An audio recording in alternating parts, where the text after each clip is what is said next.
Good morning, everyone, and welcome to today's Little Green Pharma Investor webinar. I'm David Tasker, and I'll be hosting today's session with Paul Long, Group CEO and Director of the newly combined LGP Cannatrek Group. Today's focus is Paul's update following completion of the merger with Cannatrek, including the strategic rationale, integration priorities, and growth opportunities across Australia, the UK, Europe, and other regulated medicinal cannabis markets. A quick reminder that today's presentation is for information purposes only and should be read alongside the company's ASX disclosures. It is not financial advice. Please submit questions through the Q&A function at any time, and we'll get to those after Paul's presentation. With that, I'd now like to hand over to Paul. Paul, take it away. Thank you, David, and good morning, everyone. Special welcome to our Cannatrek shareholders that are joining us for the first time. Thanks, David. We'll jump through to slide 3. I'd like to begin with just a bit of an introduction to both businesses for those who are across the story. But on the Little Green Pharma side, the baseline of our business is a large GMP manufacturing site in Europe. It's a 21,500 square metre cultivation and 4,000 square metre post-harvest facility, so it's a significant site.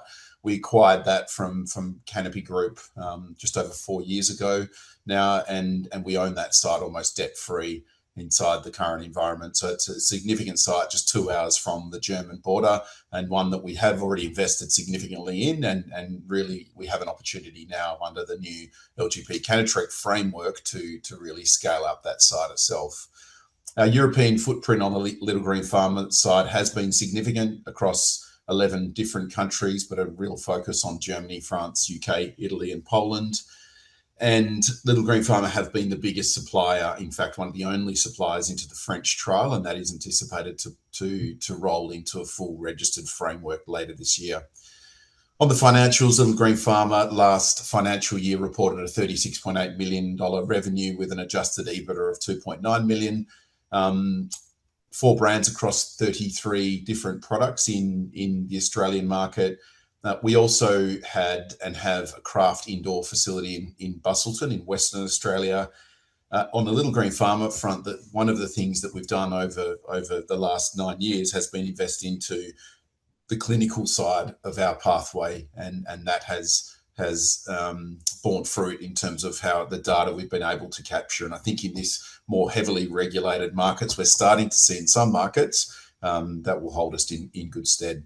On the clinic front, Little Green Pharma currently operate a medicinal cannabis clinic called MyQuest, which will now roll into the My Eden pathway that exists on the Cannatrek side. So the Cannatrek business, for those who are not overly familiar, a very quick update. They've got one of the largest GMP manufacturing sites in Australia, over in Shepparton. Cannatrek have been able to build brand exceptionally well inside this market. So not only just the single largest selling brand in Australia, but a very large brand, Cannatrek in its whole, with over 72 products in the market. The team on the Cannatrek side are really best in class on a number of areas, but I'd point out in particular the product development side over the history of the business, but also the commercial team as well and what they bring to in particular the Australian market. On the revenue front, the last reported financials were 75.5 million of revenue and an adjusted EBITDA of 10.1 million and a cash reserve of 12.5 million.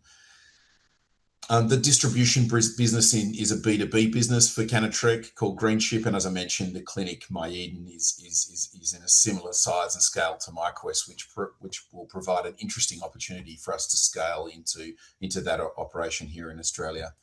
Combined, the LGP Cannatrek Group deliver a profitable business that's generating cash with a very strong balance sheet and the ability to really fuel and accelerate our growth into the European market, which is where we see the opportunity and what I'll be talking about today. Thanks, David.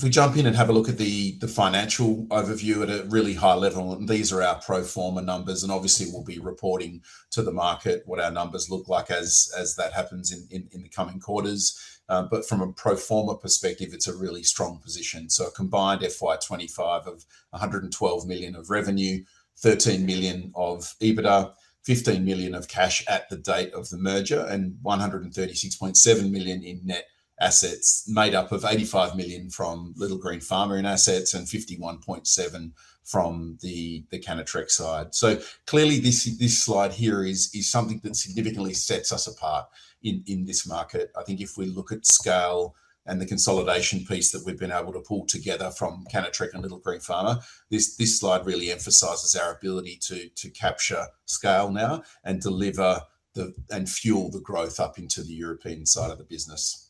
Thanks, David. The synergy capture is one of the important strategic pathways for us, but this slide steps us through the three-stage strategy to actually build out our plan to build the business into a global foundation.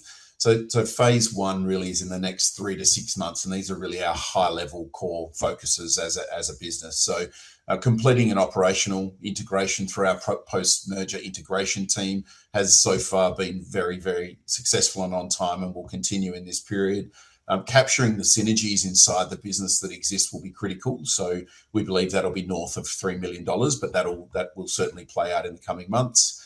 The board has approved a capital investment inside the Danish facility, and that will really initially be a phase one to drive both yield and efficiency in our product and improvements in the final finished quality of the product that's coming out of the Danish site. We have also had board approval to recruit country heads in both Germany and the UK. So stage one of our growth will be investment in people and getting those senior commercial heads sitting inside both the German and the UK market will be critical for the scale up of our own brands inside those high moving markets. In the UK, we'll be actively looking, and we are actively looking at investment inside clinic, whether that be an acquisition or through joint venture or through organic growth. We're actively looking at multiple options inside that market. And in Australia, the focus not only in this phase one or the next 3 to 6 months, but well and truly beyond, will be to ensure that we have this sustainable cash generation of a business that does fuel that growth, and Australia gives us that capability. Then by the end of financial year 2027, and I remind everyone we work off a March year end. So for us, these will be the top 3 things that we are working on as a team to invest in that European growth and into the UK. So the first stage of investment into the Danish facility has been signed off by our board just recently, and that will give us a step change in quality. So some really simple things inside that site, investment in some equipment that will give us some quality increase and how we're drying and curing our flower, but also will give us the capability to actually scale that site. As I mentioned earlier, we're up to about a capacity at the moment, or production capacity annualized, of about 7 to 8 tonne. The nameplate on that site is higher, that is probably a bit closer to 20 tonne. But I think with the correct investment in both yield and optimization of that site, it could be beyond the 20 tonne. So that first stage of investment really just enables us to fill out the rest of the rooms and scale, so we've got the capacity for the growth inside our forecasts. On the UK asset, within this next phase, we would have made the acquisition and or chosen our pathway and be scaled into clinic. That's clear as a part of our strategy. We see that owning the script at the front end via the patient through a clinic is critical, particularly in those early mover markets. So we've got a clear plan to execute on that. Inside the UK and Germany, as these fast mover markets, it's critical we get our product mix correct. So within the next 12 to 18 months, we will have a range of between 10 to 20 SKUs in both of those markets. Historically, the exposure to the European market from LGP there's been an element of our own brand, but primarily it's been through partnerships where we've white labeled product in. So we'd like to, over the coming years, slightly adjust that mix. We will continue to focus and invest on the opportunity through partnerships. But clearly, we like the idea of capturing more market share through our own brand. So that will be critical in both the UK and Germany. So during that time, we'll also look to scale up the commercial arm of the business. So the German side will be very much more focused on direct-to-pharmacy model for our brands, whereas the UK side more around what we see in Australia, which is growth through clinic partnerships. But both of those will be done through key headcount hires within the sales, education, and commercial side of the business. And then in France, there's a number of other markets we'll be working on, but one that I'll highlight on this slide is the French opportunity. So we anticipate, as I mentioned, by the end of this year, there'll be a pathway, and certainly the start of next calendar year, we expect to have product sales into the French market. And then I guess if we look at the scale phase of our strategy, our three-stage strategy, the second stage of our Danish CapEx program will be more about running some trials in the coming 12 months to look at other ways we could increase yield. So that site, eventually, if we execute to our strategy, we will get to the nameplate of 20 tonne in the coming years. So how do we expand that? How do we further increase quality? How do we actually drive cost per gram as one of the core foundations of that site to ensure that site is cost competitive globally in this market? And that's a big part of the strategy we're working on now that we'll be implementing through that stage 2. The growth through market share in our core markets. So our core markets really are Australia, Germany, and the UK. So we'll continue to look at core market growth, both organically or via partnerships and or via M&A. And we've added North America on that slide for a reason that we believe there's an opportunity in this market to consolidate when the time is right for our business inside the North American market. And then high barrier markets is the next investment for us in the longer term. And that for us is about cementing the leadership that we have. So the opportunity that we've developed in countries like France and Italy and Poland is we've been early and early mover, the ability to cement that early mover advantage into core market positions. So in time, we'll see our high barrier markets move into core markets. So our core markets will go from Australia, Germany, UK, and then next year we'll add France and Poland, and we'll scale up in our core markets. And then coming in behind that, we'll have emerging markets that we're spending less time on actively at the moment as a business, but we're still looking at opportunities and exploring opportunities to emerging markets. And a good example, or two good examples, are Denmark and Spain. Thanks, David. A key to success to implementing our strategy will be team, and certainly a part of the logic behind the merger with Little Green Pharma and Cannatrek was the team. So the team we see on slide here is our executive team. Without going through person by person, but we have a very deep cannabis expertise combined on screen here in our executive team. But not only cannabis, what's really quite interesting and unique is a track record in success across other global industries. And that's across marketing and finance and operations and legal and the technical side of the business as well. So, and sitting behind the executive team, our senior leadership team have a wealth of category experience and which is really going to be mission critical for implementing our ambitious strategy. Thanks, David.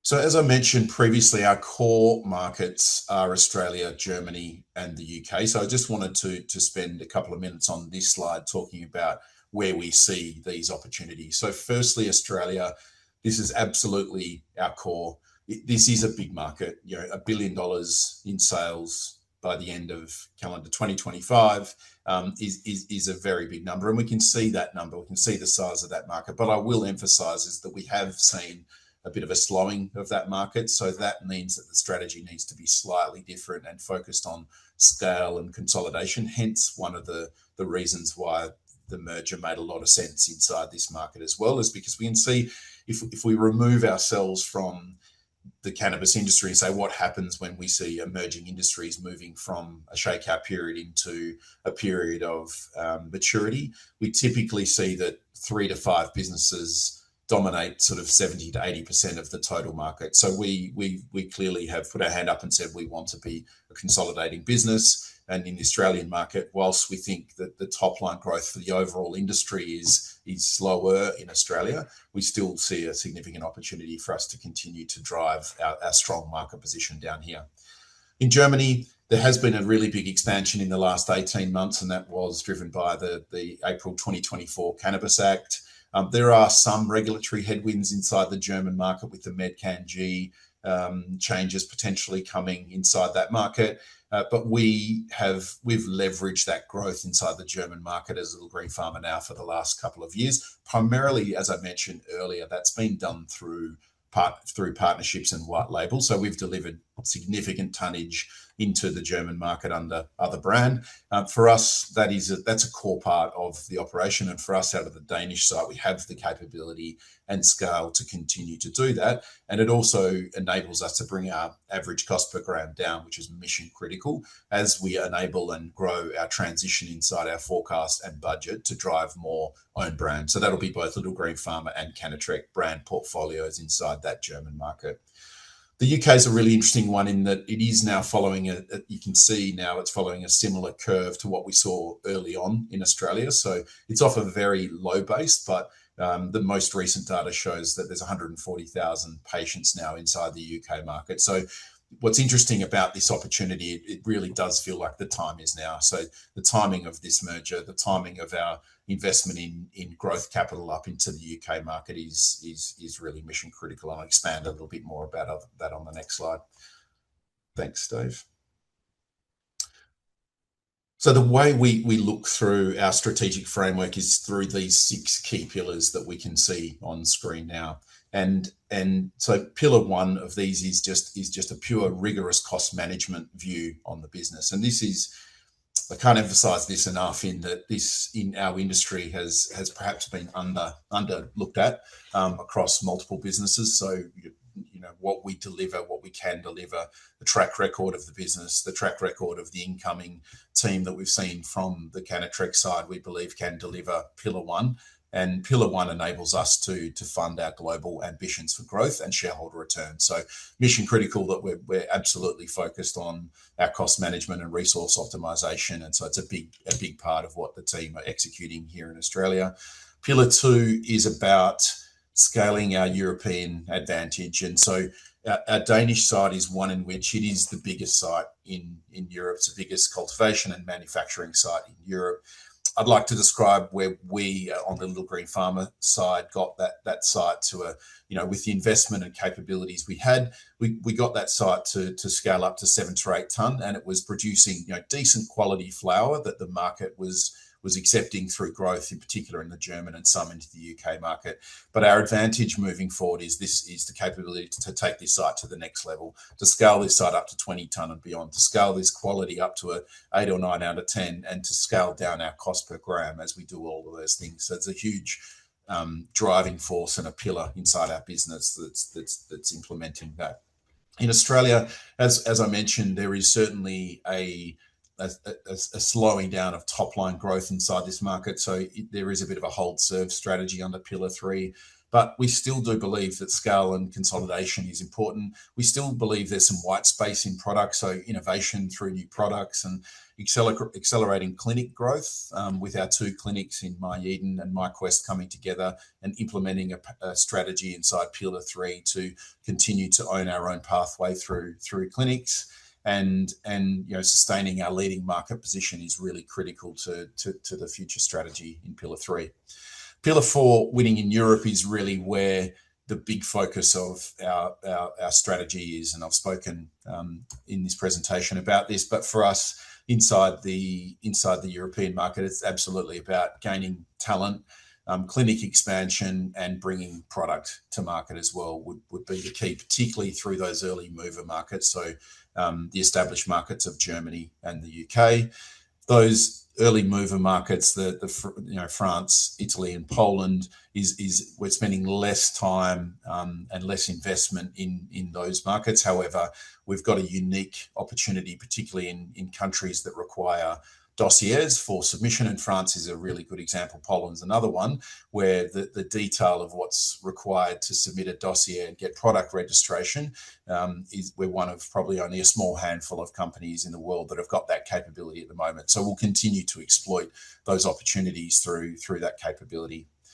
Into pillar 5, and this is one through scale, through partnership is critical. Both businesses have been very successful in building very strong partnerships, and that will be really important, particularly with our scale into Europe.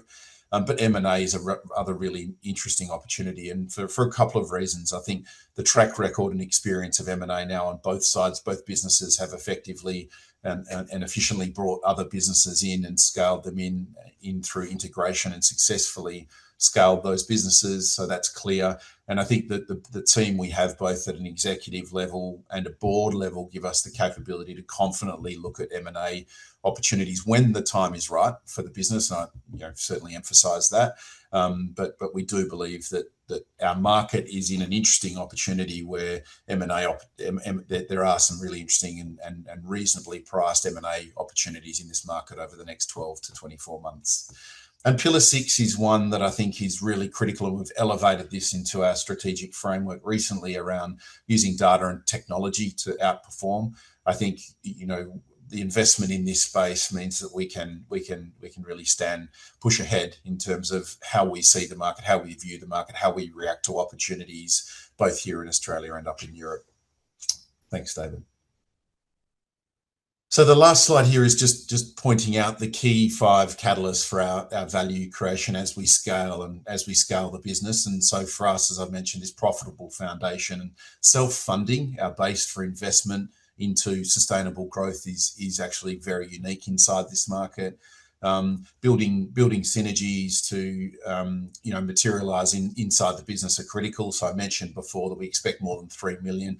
That's primarily made up of just pure synergies inside the business. That were some cost savings as we brought the businesses together, some headcount savings, but there are some supply chain synergies that we will continue to work through in the coming months. And they are things like manufacturing inside the Shepparton facility, transitioning the Little Green Pharma manufacturing across to the Shepparton site, and there's a significant synergy saving to that one action. Another action would be to look to bring our cultivation supply chain pathway on the Cannatrek side in through the Danish side, and again some significant cost synergy savings to be had by the businesses, and we believe that we'll be able to show those catalysts in coming reported financials. The timing I think is really, really important. I think we can see that the European market will target this much bigger growth by 2030. We can see 10 billion euro there on screen, and we do believe that we've got the right strategy, the right focus, the right team to capture a significant part of that market. It's a proven team, it's a proven track record.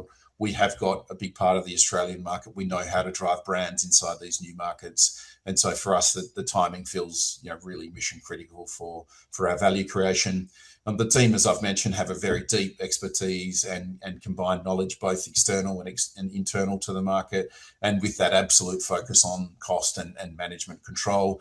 And then the last one, as I've mentioned, in cost management, the consolidation and track record will, as we see this market move into maturity, we'll see more and more opportunity as we move from shakeout into this more of a general market update and opportunities we will continue to look at as a combined business.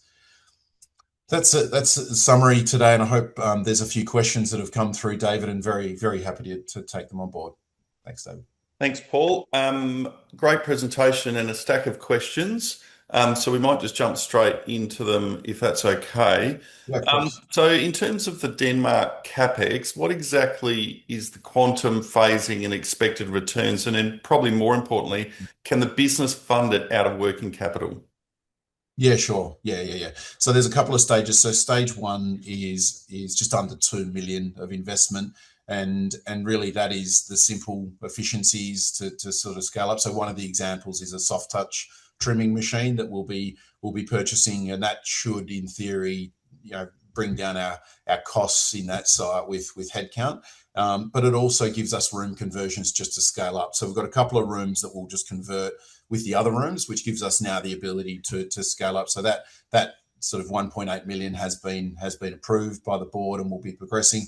Stage 2 is more around improving yield and being long-term cost competitive on a cost per gram. So, and most of that stage 2 will be connected to trials. So we'll run some trials, and one example is we'll run some trials on different lighting and under canopy lighting and additional above canopy lighting to see if we can improve our yield. So some of the yield improvements we've seen in lighting could be up to 30% increase in yield. So if our nameplate on capacity is, say, 20 million tonne out of that side, and we can put an investment under stage 2 to get a 30% increase in yield, the nameplate increases significantly. So there's a bit of work to be done more in trials, but we'll only confirm that investment in stage 2 through quite rigorous plans to run trials and actually then present back to the board to get sign off.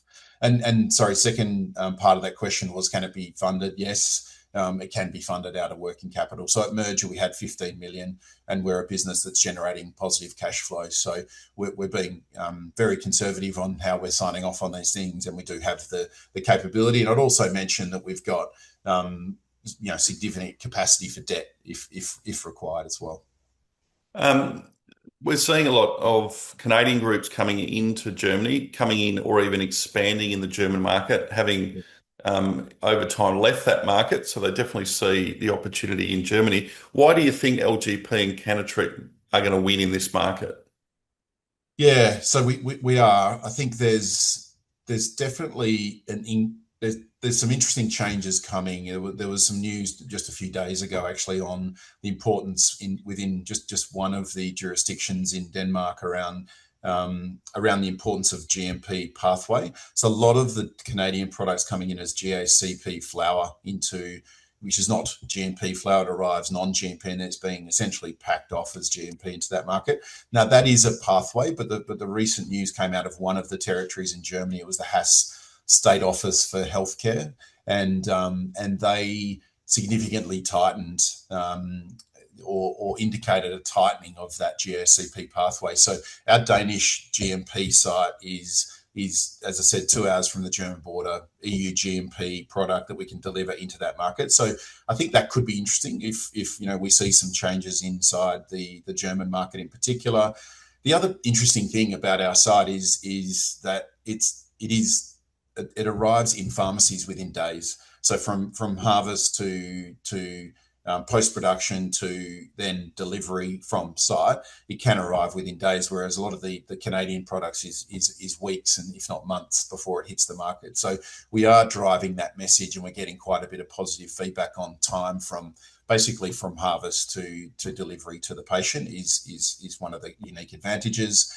And, I think it's important I've mentioned this before, but it's important to note inside the Danish framework at the start of this year, there has been a regulatory change that may enable us to provide more services inside EU to other companies looking for sort of import or pack off or a distribution hub inside Europe. So, yeah, we think that we're well positioned, and we also think that if we scale correctly with the right investment, which I've outlined today, that our cost per gram becomes pretty competitive as we scale that side up with the Canadians as well.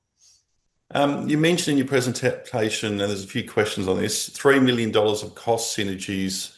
Can you expand on what these synergies are? And do you see non-cash synergies as well as clearly cash synergies? Mm-hmm. Yep. So the headline synergies for us, really, on the cash side are the duplicated, listing costs. So that one board, one auditor, one registry, one lot of insurance. But there was also a round of staff redundancies for duplicated functions inside the business, which brought some synergies, and just more consolidated corporate functions as well that we've just aligned on one function. So that's where we saw the number that I've outlined in the presentation. But yeah, look, I think there are a number of other synergies. I think I mentioned the Danish capability to deliver Cannatrek product through products out of Denmark, the optimization of the Shepparton facility, as I mentioned, the clinic scale and network, but also even the capability to cross-sell inside the market at the moment. So we've taken the view, and certainly Cannatrek's position inside this market, and Little Green Pharma for slightly different reasons. We we think the cannibalization of product is actually quite limited. I think the products sat together really nicely. That was part of the due diligence that both companies did leading into the deal.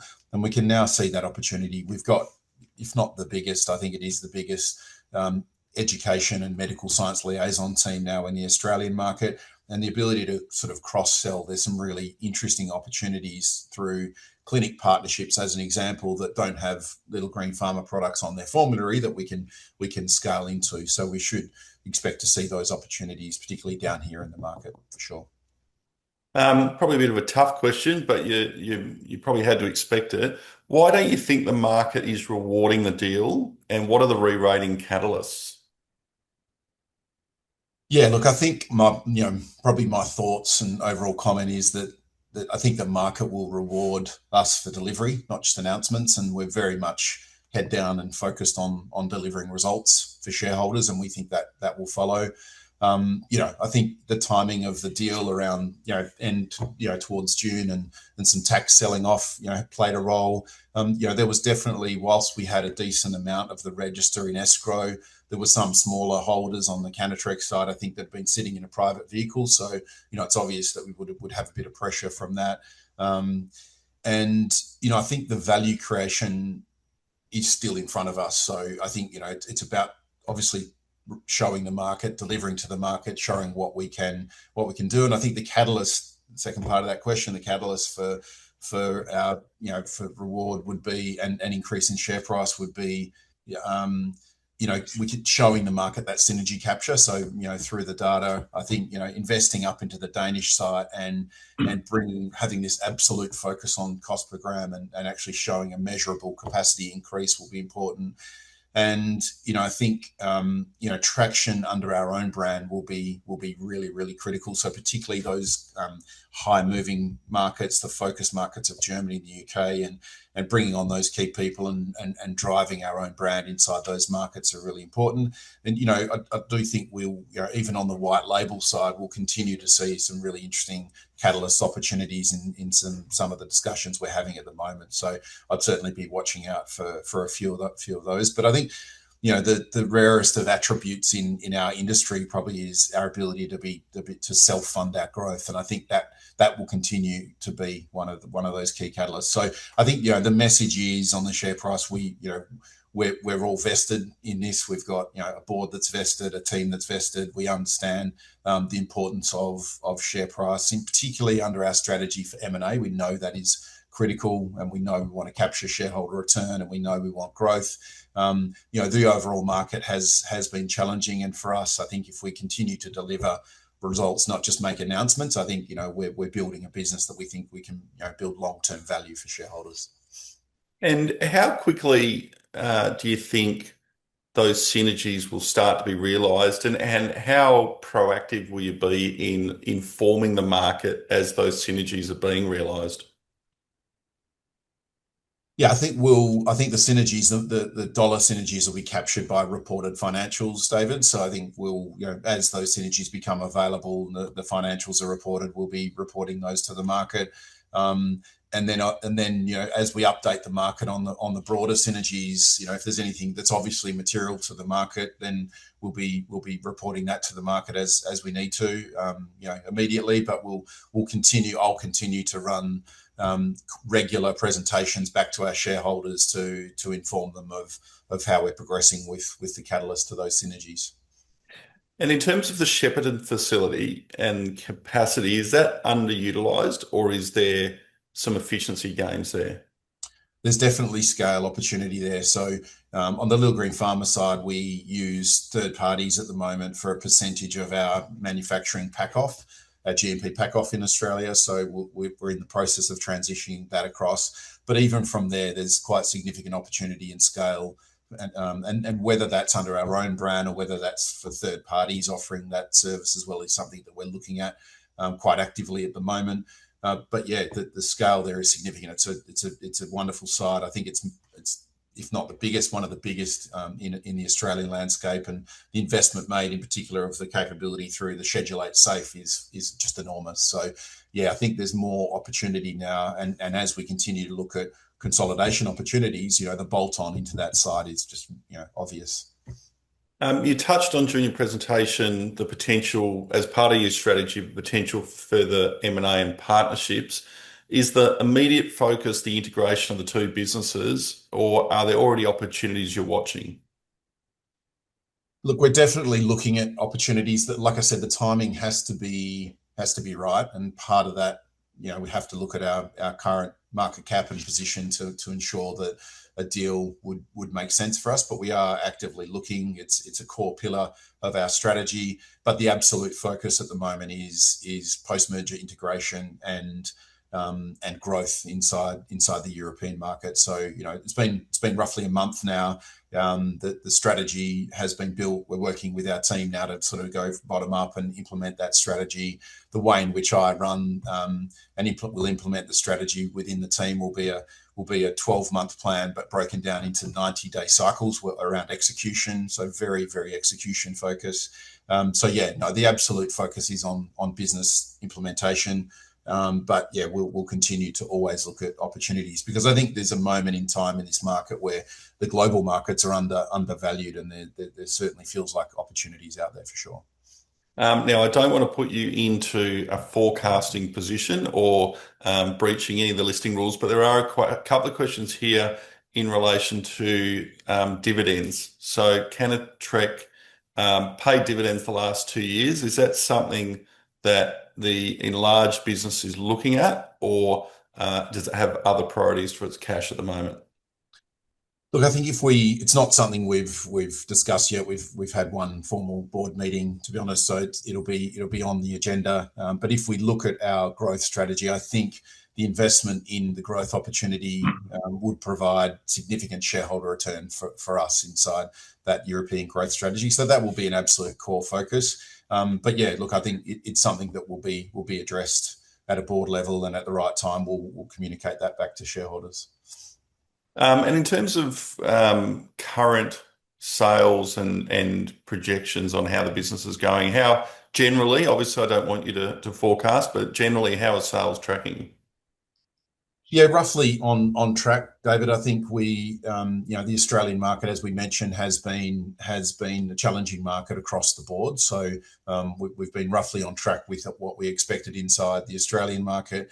The bottom line return inside this market has been exactly what we've been expecting, which is mission critical for growth. The European opportunity can be a little bit lumpy because it's quite early in some of those markets, but the established pathway through white label partnerships into Germany is through very solid partnerships. So we're in discussions with groups at the moment for capacity into calendar year 2027. So we're talking 12 to 18 months away. So that gives us a really good solid foundation. And then we've built what we think are quite conservative forecasts, which obviously we're not announcing to the market, but internally our forecast over the next 2 to 3 years for both the UK and Germany, relatively conservative, but we think we can put our combined company in a position to capture some really good market growth inside those two markets. And how important is the Australian business as a cash generating base to fund the group's international growth strategy? Yeah, I think I've probably answered that one in the preso. It's mission critical. So I think between LGP and Cannatrek, we're now one of the biggest brands inside this market. We know the Australian market is significant.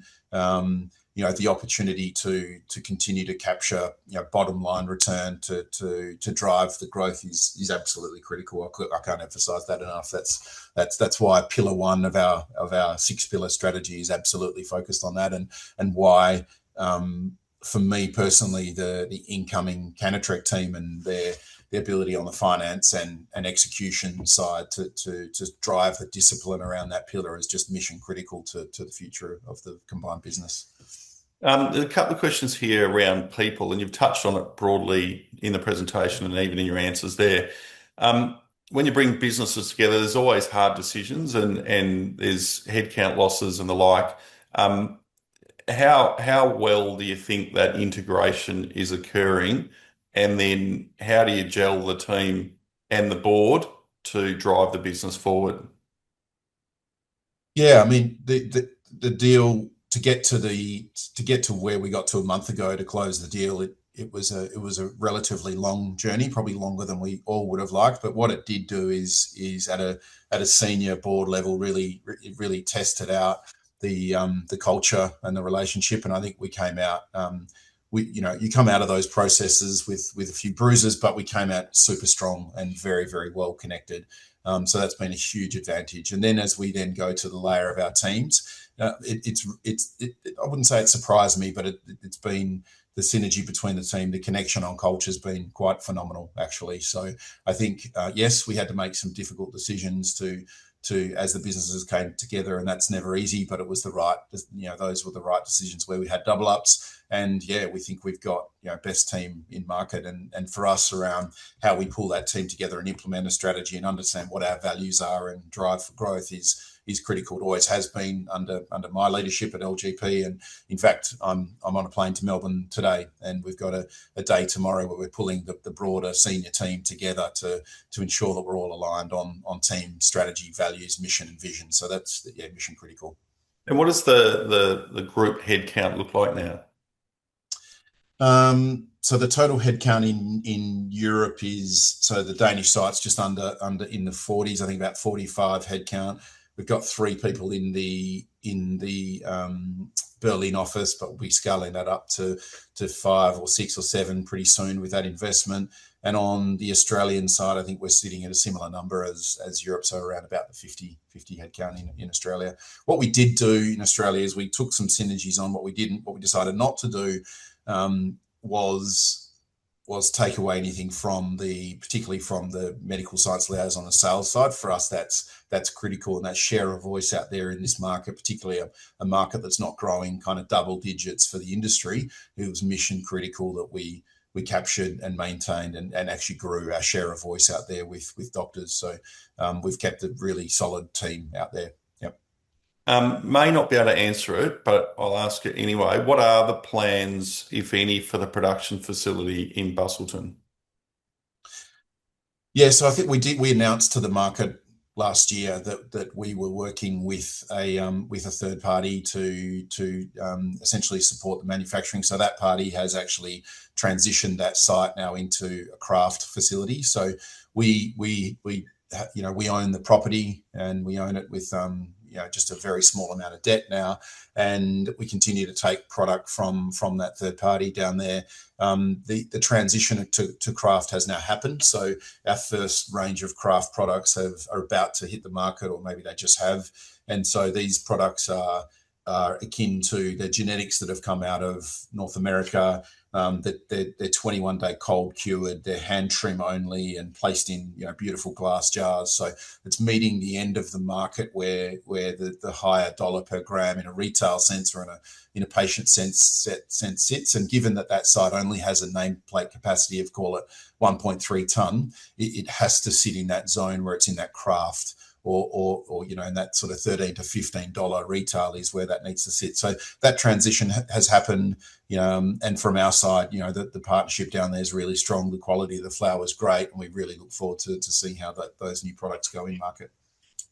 Last couple of questions. You touched on a little bit in the presentation, but what are the key milestones investors should watch for over the next 6 to 12 months?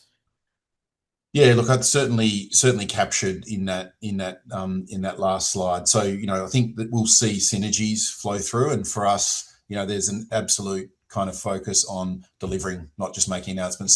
So for us, we want our actions and our numbers to show the market that this is what we're delivering. So I'd be really just watching out for those quarterly results and how we're tracking and performing, the synergies we're capturing. But I think if we look inside the European markets, it's absolutely about growth opportunity. So the opportunities inside the German market, the conversations we're having right now that'll give us scale into 2027. We'll be reporting those to the market once they become available to do so. The scale that we see out of the Danish side, and as we continue to invest in there, that will be critical. We are looking for opportunities to either JV or scale into the clinic side of the UK market. So they're active discussions. I'd be keeping an eye out for those as kind of major catalysts. And and again, delivering on the results long term will be absolutely critical. Well, that does bring us to the end of our questions. Paul, thanks for the presentation. Reminding everyone, this is a business with a full year 25 revenue of around $112 million, adjusted EBITDA of around 13 million, cash flow positive, generating cash, and a significant cash holding, and a clear strategy on its plans to integrate the business, but also grow its combined market share in the key markets in which it operates. Thanks, Paul, for your presentation. Thanks, David. Thanks, everyone, for joining.